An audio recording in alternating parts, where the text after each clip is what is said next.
O que se passa na mente de uma mulher que de manhã acorda querendo voltar com seu parceiro? À tarde, ela sente ódio por ele. E à noite, ela tenta deixar um terceiro homem com ciúmes, flertando com um quarto homem. Uma mulher que reage com muita intensidade, tanto às coisas boas quanto às coisas ruins, e que precisa se sentir vista e escolhida. Hoje vamos analisar Cláudia, sem dúvida a participante de A Ilha das Tentações que mais deu o que falar. Porque ela tem uma personalidade peculiar e muito interessante do ponto de vista psicológico.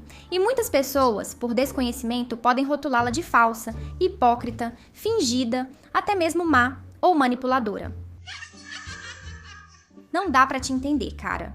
Este, como sempre, vai ser uma análise respeitosa e construtiva, que não busca nem justificar tudo o que a pessoa faz, nem julgá-la ou rotulá-la. O objetivo é aprendermos psicologia, nos entendermos melhor e também aos outros. E que a gente veja que o comportamento das pessoas não é fruto do acaso, nem de coincidência, nem porque elas são assim, mas sim o resultado de como elas aprenderam a sobreviver, a se relacionar e a funcionar no mundo. Por favor, continue assistindo a este vídeo e se inscreva no canal para entender melhor o mundo e aprimorar seus relacionamentos.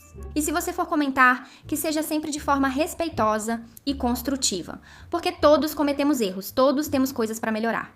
E é para isso que serve a psicologia e essas análises psicológicas, porque vai ser muito difícil mudar se primeiro não entendermos por que somos como somos. Dito isso, vamos ao vídeo. Que o show continue.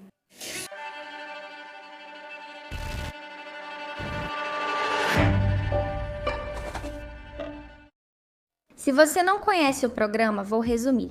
Cláudia chega ao programa com Gilbert, um parceiro estável, tranquilo e muito atencioso. Mas ela sente que vive uma relação sem emoção, entediante, mais como amigos que casal. Vivemos algo parecido, uma relação de pessoas de 50 anos, mas eu tenho 24. Na vila, ela logo conhece Gerard, que representa exatamente o oposto. Dominância, jogo, paixão, imprevisibilidade. E aí algo muito forte se desperta nela. Ela se apega a essa intensidade como se finalmente tivesse encontrado o que faltava em seu relacionamento.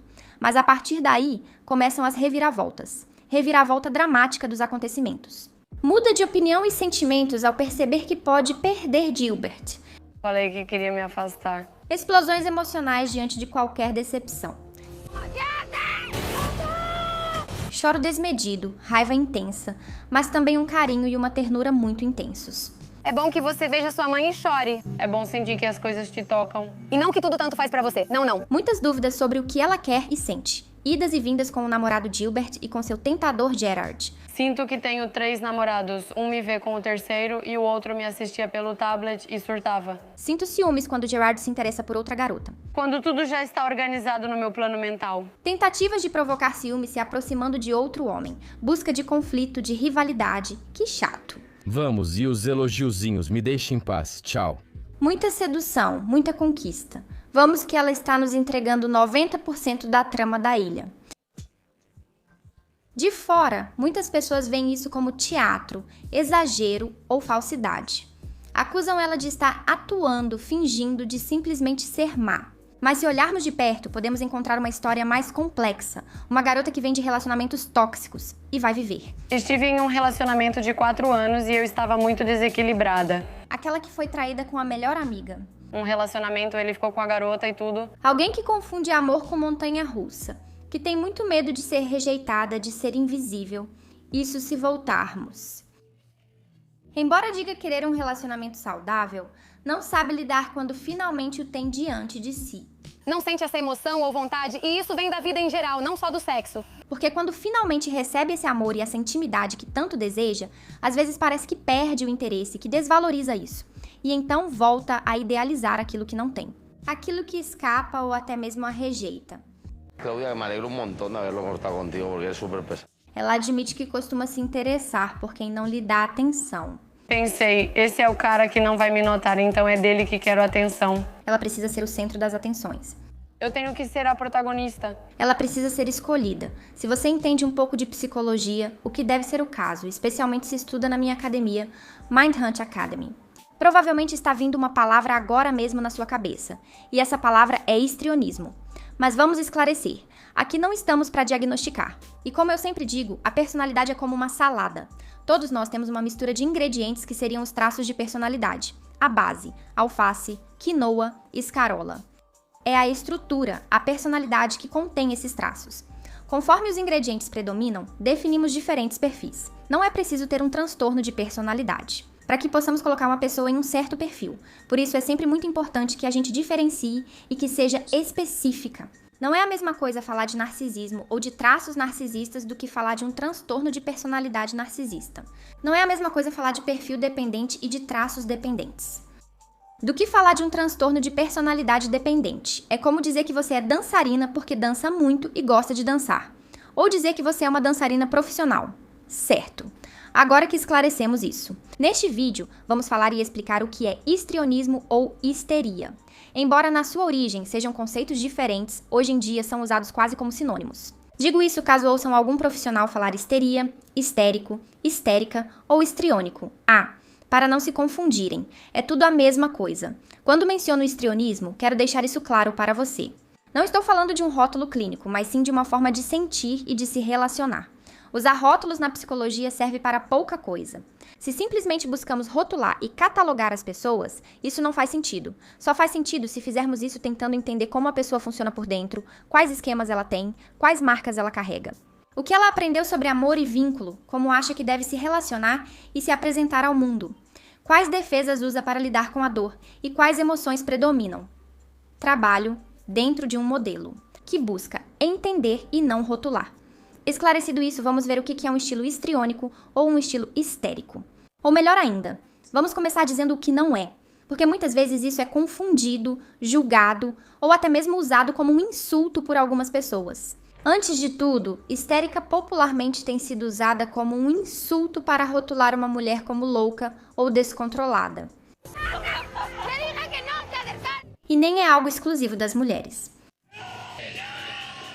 Também não é sinônimo de estar louca. Na verdade, se colocássemos os diferentes perfis de personalidade em um mapa e a linha do Equador fosse o mais saudável, o perfil histriônico estaria bem próximo do que é mais saudável e preservado em relação a outros perfis. Em segundo lugar, histrionismo não é simplesmente ser exagerada, ser teatral ou querer chamar atenção sem motivo. O que vemos no comportamento geralmente reflete um mundo interno muito intenso. Não é que a pessoa se senta e pensa, vou enganar e manipular deliberadamente para chamar atenção. Por trás disso, há um estilo emocional intenso. Eu tenho uma montanha-russa dentro do meu corpo. E também muito medo de ser invisível e de não ser amada, de ser ignorada, deixada de lado. Em terceiro lugar, histrionismo não é narcisismo. São dois perfis que costumam ser muito confundidos. O que é compreensível, porque tem alguns elementos em comum. Tanto a pessoa histriônica quanto a narcisista precisam do olhar e do desejo do outro para sustentar sua autoimagem. Compartilham essa base de fragilidade narcisista na autoestima e usam os relacionamentos como palco, sedução, dramatização, busca por ser especial. Mas existem diferenças fundamentais. Uma das mais importantes é a culpa e a empatia. No estilo histriônico, geralmente aparece a culpa e o medo de machucar o outro. Podem se sentir mal ao perceber que machucaram alguém. Eu me sinto mal porque sei que vai doer muito para ela. Embora depois possam expressar isso de forma confusa e teatral. Porque essa instabilidade emocional muitas vezes faz com que mudem de ideia de forma superficial. Há dias em que acordo pensando algo e durmo pensando diferente. Por outro lado, no narcisismo mais acentuado, predomina mais a frieza, a desvalorização do outro e o uso do vínculo de forma instrumental. A pessoa histriônica não busca usar as pessoas, ela quer ser relevante para elas, busca chamar a atenção delas, conquistá-las. Mas, no entanto, por causa de seus conflitos internos, quando finalmente consegue a pessoa, de alguma forma sente medo, rejeição, desinteresse. Depois vamos falar sobre isso um pouco melhor. Por outro lado, a pessoa histriônica costuma mostrar mais sua vulnerabilidade. Chora, desaba, sente culpa, embora depois misture isso com raiva e drama. Já a pessoa narcisista protege muito mais essa parte frágil. Ela cuida mais dessa fachada de perfeição, de superioridade, de eu não preciso de você. A pessoa histriônica não tem problema em admitir, eu preciso de você. não preciso da minha vida. Eu não quero isso pra mim. Eu não quero isso pra mim. Eu não quero isso pra mim. Eu não quero isso pra mim. Para a narcisista, é muito difícil reconhecer que errou ou que fez algo errado.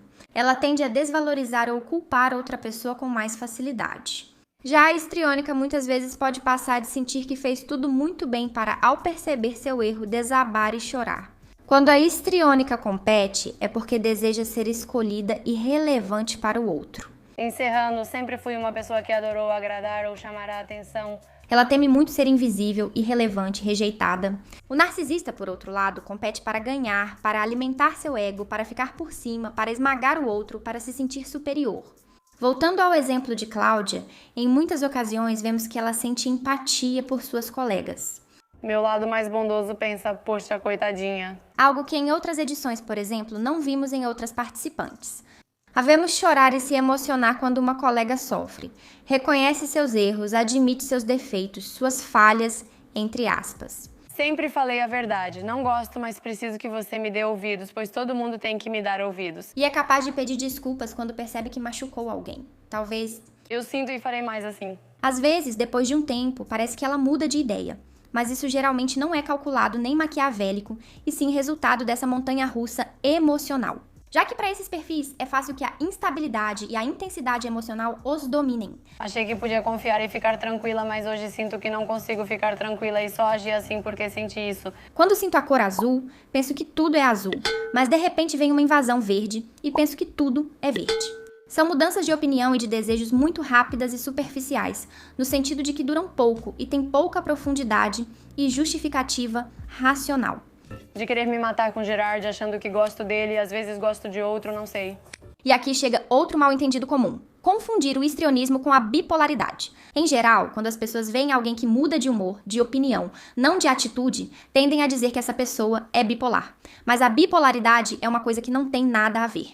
É um transtorno do humor com fases distintas que duram dias, semanas ou meses, alterando sono, energia, ritmo do pensamento e comportamento, influenciadas mais por ciclos internos do que por relações.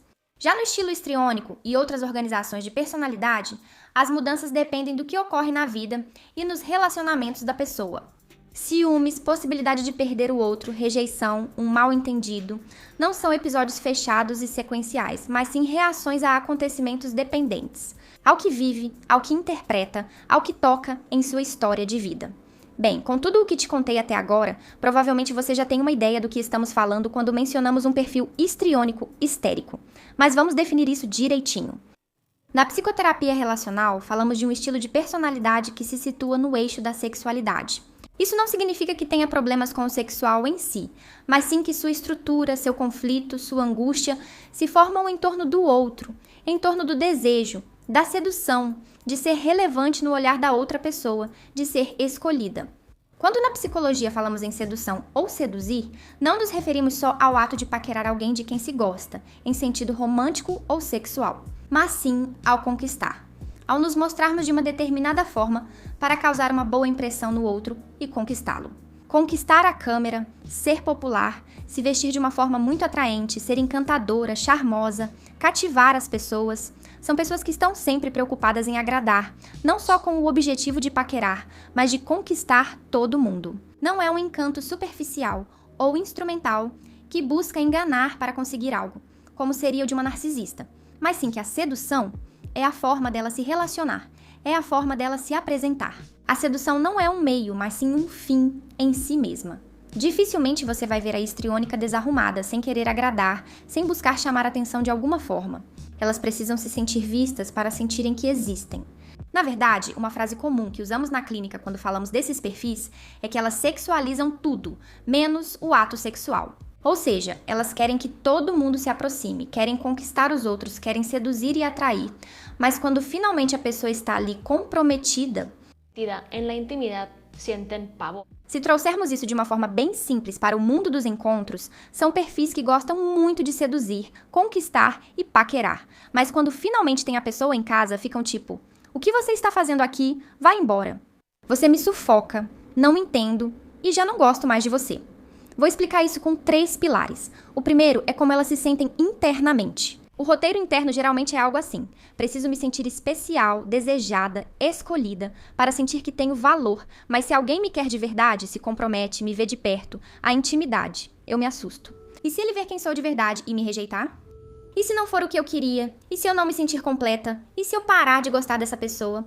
Então, Vivem uma tensão constante entre buscar muita proximidade, muita intimidade, muita paixão e ter medo da intimidade, de serem vistas como realmente são e de serem deixadas e rejeitadas. Isso gera uma sensação de eu me aproximo muito, mas assim que tenho a pessoa comigo, algo em mim quer ir embora. Pode aparecer essa rejeição, desilusão, medo, mas o que acontece com a pessoa é que ela acaba sabotando aquilo que, em teoria, mais deseja: ser totalmente amada, aceita e escolhida por alguém. Segundo pilar, como são seus relacionamentos? Os relacionamentos costumam ser vividos como uma montanha russa, muitos altos e baixos. Muito drama. Quando discutimos assim, não dá pra saber se vamos nos matar ou nos pegar. Há muita sedução, necessidade de agradar, de chamar atenção, de ser a escolhida. E algo muito característico é que geralmente se formam triângulos, ou seja, situações envolvendo 3 pessoas. A pessoa histriônica procura rivais fictícios com quem possa brigar pelo seu amado idealizado, caindo em dinâmicas de sentir ciúmes ou de provocar ciúmes no outro. Sempre há terceiras pessoas que, de uma forma ou de outra, entram na história, para que de alguma maneira isso se torne um amor impossível, inalcançável, idealizável. Existem outros perfis que também formam triângulos, tá bom? Na psicologia, é importante que a maioria dos elementos ou características esteja presente. Formar triângulos por si só não significa histrionismo. Isso pode acontecer por outros motivos, assim como outros perfis também apresentam instabilidade emocional. Mas o caso é que os amores impossíveis, o inalcançável, o difícil, é isso que esses perfis idealizam. Pois estar na luta para conseguir, para alcançar, para ser escolhida, é o que realmente as motiva. Não ter nem viver isso. Por isso, os vínculos têm muita amizade e ambivalência. Quero estar com você, mas não desse jeito. Não gosto disso. Mude. Todas as vezes que eu te digo coisas, te peço coisas, te falo como me sinto, você não faz nada. E quando a pessoa muda isso, mesmo assim não fica satisfeita. Não se sabe o que quer, não sabe como se sente. Quando está em um relacionamento saudável, estável e previsível, sua cabeça diz: isso está certo. É a melhor pessoa com quem eu poderia estar na minha vida. Essa pessoa me ama e cuida. Mas também acho que faltaram muitas coisas que eu precisava sentir na relação. Mas o seu corpo pensa: isso não me soa como amor, está faltando algo. E o que é esse algo? Você precisa de paixão. Sim, exatamente. Muitas vezes é adrenalina, ciúmes, incerteza, é aquela faísca. Adrenalina? Essa frase da Cláudia de preciso sentir que vou morrer se te perder. Preciso sentir intensidade. Preciso sentir que, se eu te perder, isso se reforça ainda mais se a pessoa teve experiências relacionais caóticas, de forma que aprendeu e foi reforçado que o amor é isso. Assim, seu piloto automático entende o amor como conflitos, caos, idas e vindas, sofrimento. Por isso, quando alguém calmo e respeitoso como Gilbert surge, ela inconscientemente recria o mesmo padrão. Procurar brigas, se aproximar de uma terceira pessoa, provocar. Por exemplo, converso com outro cara. Talvez eu precise que meu parceiro venha me colocar um pouco no meu lugar. Avaliar até que ponto a outra pessoa se importa, ver qual é o pior que posso mostrar de mim e até onde você aguenta. Por isso, a autossabotagem é tão comum nesses perfis. E além disso, elas sofrem porque não entendem por que fazem o que fazem e porque se sentem como se sentem. Não consigo entender o que me está passando. Isso nos leva ao terceiro pilar, a culpa e o chamado fracasso no sucesso. Eu e meu namorado, aquela vontade, eu nunca senti assim. Funciona assim: você deseja muito uma pessoa, um tipo de relacionamento, uma cena específica. Você luta para conseguir isso, fica obcecada, idealiza, deseja muito, mas quando finalmente consegue, algo em você desaba, desativa, você se entedia, se decepciona. E você se sente muito culpada por não valorizar, por não apreciar e por sabotar aquilo que tanto queria. Não é por maldade, nem por brincar com os outros. É porque aquela intensidade e aquela recompensa da conquista acabaram. Se você já conquistou, não sente mais que está naquele projeto histriônico de provar o seu valor. E claro, porque surge esse medo. Se isso é tão importante para mim, o que acontece se eu perder agora que tenho? E se eu não merecer? E se não for realmente meu? Não me sinto suficiente nem uma boa pessoa. Por que essa pessoa está comigo? Daí esse meu comportamento ruim, mostrar meu pior lado e ver até onde você é capaz de me amar. Por quê? No fundo, estou tentando confirmar que eu não mereço você, que eu não sou boa. Como pode ver, o perfil histriônico carrega um forte sentimento de culpa. A maioria dessas pessoas não se sente bem. Elas se sentem culpadas, confusas, têm medo de machucar os outros. E ao mesmo tempo, não entendem por que repetem o mesmo padrão várias e várias vezes. E enquanto essa ferida histriônica e baixa autoestima não forem curadas, E essa identidade e essa autoimagem construídas unicamente através da escolha daquela pessoa idealizada, sempre se acaba caindo Em conclusão, o que vemos nesses perfis é uma personalidade centrada na intensidade afetiva, na necessidade de ser escolhida e no medo profundo da perda, da rejeição e da indiferença. O que, no caso que estamos tratando hoje, se traduz na busca por intensidade, por paixão, por um amor romântico, dramático e impossível. Senti um pouco de liberdade de não estar constantemente grudado sem nos separarmos nem por um segundo. Procure alguém que te escolha e te coloque em primeiro lugar. Porém, quando a relação fica íntima e real demais, você se sente desconfortável e vazio. Esse amor seguro traz vazio e insatisfação. Você sabota o relacionamento, mas entra em pânico ao perceber que pode perder seu parceiro. É um puta mentiroso, vai me matar. O que você faz? Você fica indignada, se sente enganada porque achava que tinha sido escolhida na cabeça dele. Era uma pessoa que ele não era. Mentiu sobre o quê? Mentiu para mim durante todo o relacionamento. Mas acontece que quando você se comporta mal, ele pode te substituir e escolher outra. Essa idealização da pessoa que não tem e quando não recebe o que espera, se afunda e gera um drama profundo e mal-estar. No caso da Cláudia, esse funcionamento é constante. Tanto na forma como se apresenta, como se descreve, como reage emocionalmente ao que vai acontecendo, como se relaciona com os outros, principalmente com os homens. Há 3 cenas e momentos-chave que muitos não entenderam. Alguém entende essa garota? Eu não entendo. E muitas vezes fica esse rótulo de falsa, má atriz, exagerada e outras coisas um pouco feias. Primeira cena. Assim que a experiência começa, vemos que Cláudia se aproxima de Gerard com muita rapidez e intensidade, e em muito pouco tempo já tem flerte, conexão, grandes declarações, muitas promessas e relações íntimas rápidas. Tudo é muito rápido, muito intenso, muito do tipo, era isso que eu precisava, é isso mesmo. Quando descobre que Gilbert também cai em tentação ao ver suas imagens, ocorre uma reviravolta emocional brutal. Cláudia faz muito drama, chora, grita, sente dor e se irrita. Afirma que o relacionamento foi uma mentira, que ele não era quem ela pensava e a decepcionou profundamente. Muitos de fora acham hipócrita. Se você ficou com alguém antes, por que reagir assim? Mas para um estilo histriônico, isso faz sentido, mesmo sendo difícil para quem vê de fora. Primeiro, a intensidade, rapidez e avidez. Pessoas com organização histriônica entram rapidamente em vínculos muito intensos. Me desgastou ir tão rápido e ir com tanta intensidade como fomos. É como se ela precisasse que a história começasse em clima hollywoodiano, de filme rápido e intenso.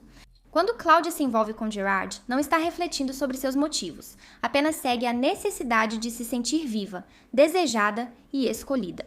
Mas ela vê que Gilbert ultrapassa limites. Aquela pessoa que já a havia escolhido acima de todas as outras, que já a havia priorizado, ela percebe que seu lugar de escolhida começa a se desfazer. Para uma pessoa com esse estilo, não é a mesma coisa eu te trair do que você me trair. O roteiro interno dela pode ser lido assim: eu posso bagunçar tudo, posso duvidar, posso experimentar, posso buscar paixão, mas você tem que ficar aí, me esperando, me mostrando que me ama e que me escolhe acima de tudo e apesar de tudo. Quando Gilbert cede à tentação, ativa-se uma forte ferida histriônica. Não é um eu me comportei mal, é um você não aguentou a dor por mim. E se você realmente me amasse, aguentaria tudo só para ficar comigo. Você falhou porque, pelo visto, eu não sou tão especial como deveria ser para você. Ela não está se sentindo mal. Com isso, não quero justificar as atitudes dela, nem dizer que isso seja certo. E também isso não quer dizer que ela esteja mentindo ou que não assuma a culpa dela. Só quero dizer que a emoção dela é real, mesmo que seja difícil entendermos de fora. É muito influenciada pelo estilo histriônico, pela necessidade de ser escolhida, dificuldade com nuances e tendência a viver o relacionamento de forma extrema. Segunda cena-chave. Gerard perde o interesse por Cláudia e passa a se interessar por outras garotas da casa, deixando Cláudia confusa e abalada. Ela se angustia, chora, sente-se péssima, ansiosa, raivosa e deprimida. De fora, muitos pensam: como ela faz esse escândalo por um cara que acabou de conhecer, ainda mais se ela mesma está pensando em retomar o relacionamento com Gilbert? Você acha que poderia voltar com ele e sair daqui com ele, né? Do ponto de vista histriônico, isso faz sentido. A pessoa histriônica vive nesse eixo de sedução e escolha, e precisa sentir que é a escolhida, a preferida, aquela que ocupa o centro do desejo do outro. Quando essa posição é ameaçada, não é que surjam ciúmes, é que toda a identidade e toda a autoestima que dependem disso ficam em xeque. Se te incomoda, toma 2 comprimidos. O que quer que eu diga? Vai mesmo falar assim comigo? Desperta uma angústia muito profunda ao ser deixada de lado, substituída, ao deixar de existir na mente do outro e, assim, deixar de existir. Aqui surge outro dado importante que ela compartilha em um momento de sinceridade e vulnerabilidade. Um ex-namorado a traiu com uma amiga muito próxima. Meu primeiro relacionamento terminou porque ele ficou com minha tia. Ou seja, ela já passou por situação em que o parceiro foi embora com alguém próximo. O sistema emocional dela aprendeu a ler, a detectar essa situação e a responder diante da ameaça. Então, quando ela vê Gerard flertando com outra garota, ela não sente apenas o ciúme comum de um participante de reality show. Ela está reagindo a uma ferida muito profunda do passado e, além disso, passando por esse filtro histriônico, com essa emocionalidade intensa, hiperdramatizada e muito reativa, e essa angústia tão profunda de não ser a escolhida. Por isso, a reação dela parece exagerada para quem observa de fora. Se olharmos apenas para o aqui e agora e analisarmos a partir do nosso filtro, da nossa situação e do nosso modelo relacional. Se pensarmos que ela está revivendo uma experiência muito dolorosa de traição e, além disso, faz isso com um estilo de personalidade que vive tudo no volume máximo, isso não justifica o que ela faz, mas permite entender que isso não é simplesmente teatro. As coisas são mais complexas do que parecem. Na terceira cena, quando Gerard afirma que não quer mais nada com ela e passa a olhar outras, Cláudia reage de forma peculiar. Ela começa a experimentar todos os papéis, funções e respostas possíveis. Primeiro, minimiza a situação, finge que não se importa. Não me importa o que você faça depois nem o que vai fazer, porque sinceramente não tô nem aí. Depois ela cria conflitos, fica brava, reclama. Nada de choradeira.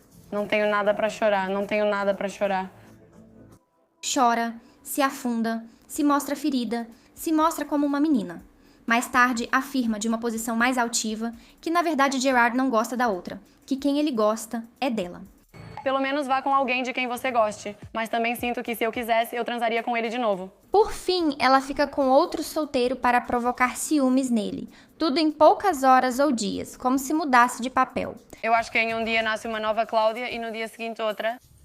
Primeiro minimizo, depois me faço de ofendida, viro vítima, mostro poder, digo que posso te substituir, tudo em pouco tempo. A própria Cláudia nos diz: hoje não sei que Cláudia sou, agora me sinto assim, mas depois com certeza vou me sentir e pensar de forma diferente. Eu adoraria te dizer quem é Cláudia hoje, mas não sei. Mudo sempre. Penso uma coisa ao acordar e outra ao dormir.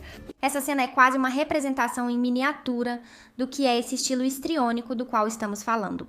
Uma angústia de não ser escolhida, aliada à habilidade de mudar de papel até recuperar o foco e a atenção.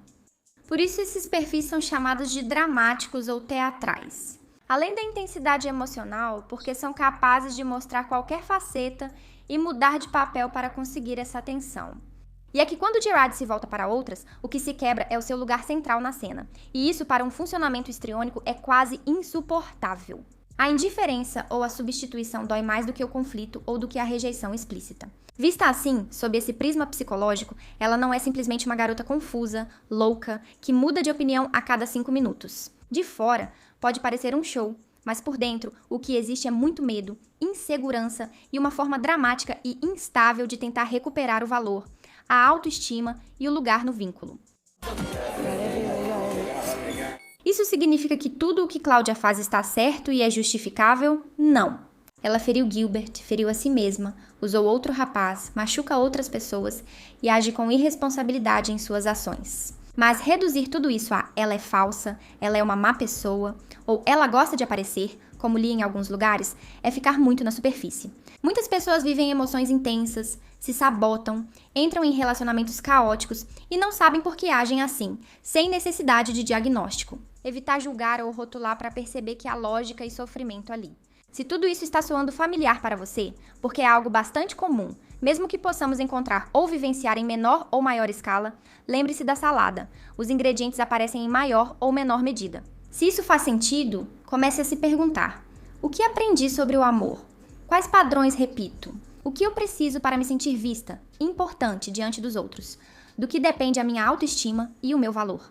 Como eu lido com a rejeição e com a indiferença? Como eu me sinto quando finalmente estou em um vínculo seguro? O quanto é importante para mim ser o centro, ser a escolha? Tudo isso pode ser trabalhado com certeza. Você não está condenada a viver em modo reality, e a terapia é fundamental e é um ponto de virada nesses casos. E se você está assistindo ao programa e só julga e pensa que dramática, te convido a olhar um pouco além ou pelo menos adicionar esse aviso na sua cabeça. Não entendo o que ela faz. Não concordo. Talvez haja algo mais complexo que não vejo. Essa mudança de olhar já é significativa. Se você quer aprender mais sobre personalidade, estruturas de personalidade, traços, histrionismo ou histeria, saiba que na Academia Online de Psicologia Mind Hunt Academy, abordamos esses temas de forma mais profunda e técnica. Se quiser se inscrever, veja o site nos comentários ou envie um WhatsApp para este número ou me envie uma mensagem privada no Instagram. Tchau!